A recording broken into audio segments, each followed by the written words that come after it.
pintura abrange a todas as 10 funções dos olhos: trama e luz, volume e cor, figura e situação, distância e proximidade, movimento e repouso. Algumas escolas artísticas revolucionaram esses conceitos, por exemplo, o impressionismo. O impressionismo foi um movimento artístico que surgiu na pintura europeia no século XIX. O nome do movimento é derivado da obra Impressão do Nascer do Sol, de 1872, de Claude Monet. Isso por causa de uma crítica feita ao quadro pelo pintor e escritor Louis Leroy.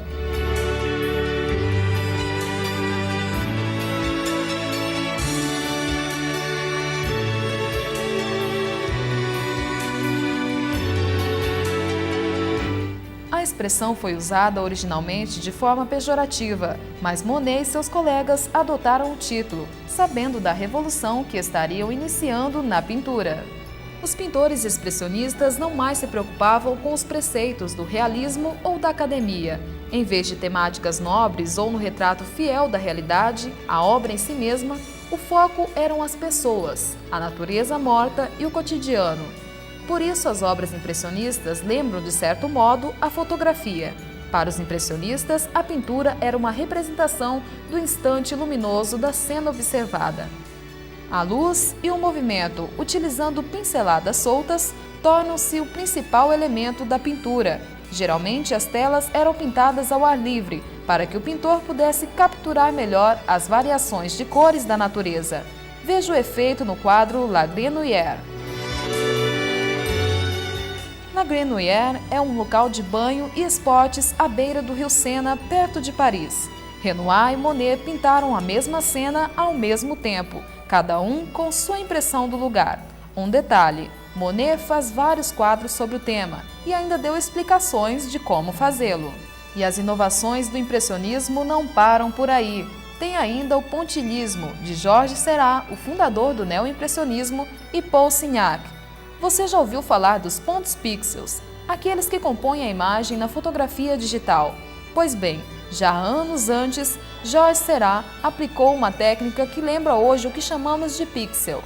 É o pontilhismo, em que pequenas manchas ou pontos de cor provocam um efeito nos olhos do observador. O efeito é a decomposição prismática da cor e a mistura óptica que ela provoca, deixando para segundo plano a representação do instante luminoso que tanto havia apaixonado os impressionistas. Vista de perto, a imagem é assim, composta por pontinhos coloridos, como numa foto granulada. Somente ao observar a certa distância é que se vê a imagem como um todo. O expressionismo surgiu no final do século XIX como reação à objetividade do impressionismo e enaltecimento da subjetividade nas composições artísticas. É a arte do instinto. Trata-se de uma pintura dramática, subjetiva, expressando os sentimentos humanos, utilizando cores irreais, da forma plástica ao amor, ao ciúme, ao medo, à solidão, à miséria humana e à prostituição. Deforma-se a figura para ressaltar o sentimento, a predominância dos valores emocionais sobre os intelectuais. Suas características são pesquisa no domínio psicológico, cores resplandecentes, vibrantes, fundidas ou separadas, o dinamismo improvisado, pasta grossa, martelada, áspera, técnica violenta, o pincel ou espátula vai e vem, fazendo e refazendo, provocando explosões, preferência pelo patético, o trágico e o sombrio. Se destacaram nesta arte Paul Gauguin, Paul Cézanne, Vincent van Gogh, Edvard Munch. Nossa percepção é guiada quanto à proporção, à simetria, ao equilíbrio e ao movimento.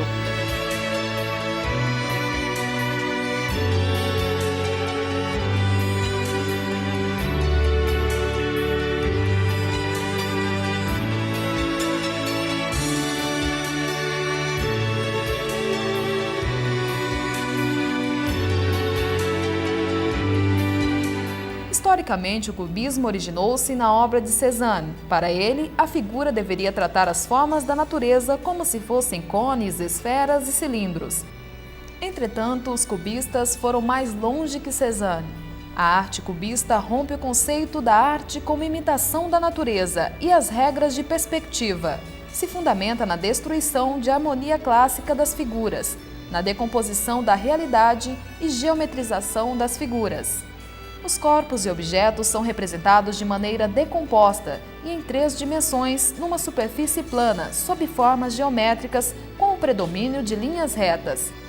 É como se eles estivessem abertos e apresentassem todos os seus lados no plano frontal em relação ao espectador, como se o pintor e o observador se movimentassem em torno deles, vendo-os sobre todos os ângulos visuais, por cima e por baixo, percebendo todos os planos e volumes.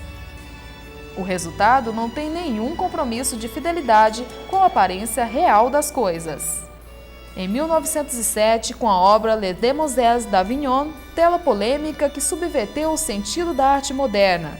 Destaque também para o mural Guernica, que representa com veemente indignação o bombardeio da cidade espanhola de Guernica pelos aliados alemães de Franco, em abril de 1937, responsável pela morte de grande parte da população civil, formada por crianças, mulheres e trabalhadores.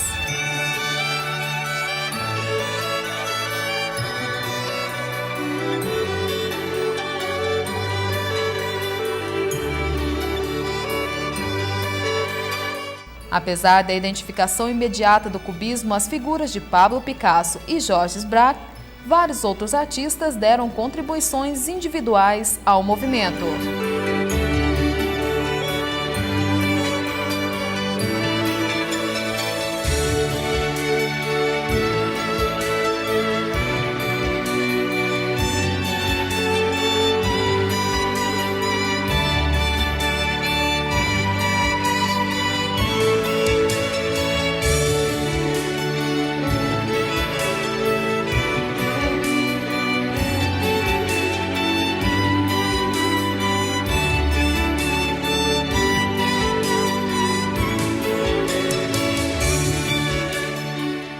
Também os brasileiros Tarsila do Amaral, Anita Mafaldi, Rego Monteiro e Cândido Portinari.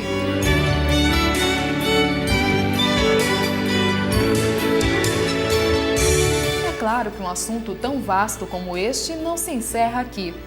Arte é construção, é expressão. Como diria essa de Queiroz, a arte é tudo porque só ela tem a duração e todo o resto é nada. A arte tem sua função social, ajuda a entender a história do mundo em todos os tempos. Só através do conhecimento é possível ainda refletir e questionar os padrões estéticos de uma sociedade. Arte, história e vida.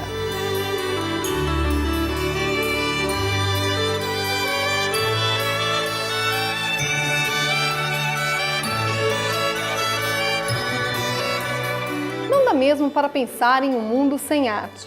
Da arquitetura à pintura, a arte está presente em nosso dia a dia, deixando a vida mais bonita e mais rica em detalhes. Detalhes que fazem mesmo a diferença você vê diariamente em sua tela aqui no programa Decor House.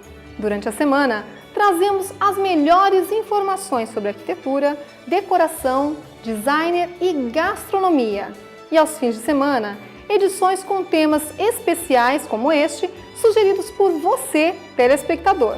Para rever essa e outras edições e deixar a sua sugestão, acesse o nosso site, programadecorhouse.com.br. O Decor House vai ficando por aqui. Muito obrigada pela sua companhia e até a próxima edição.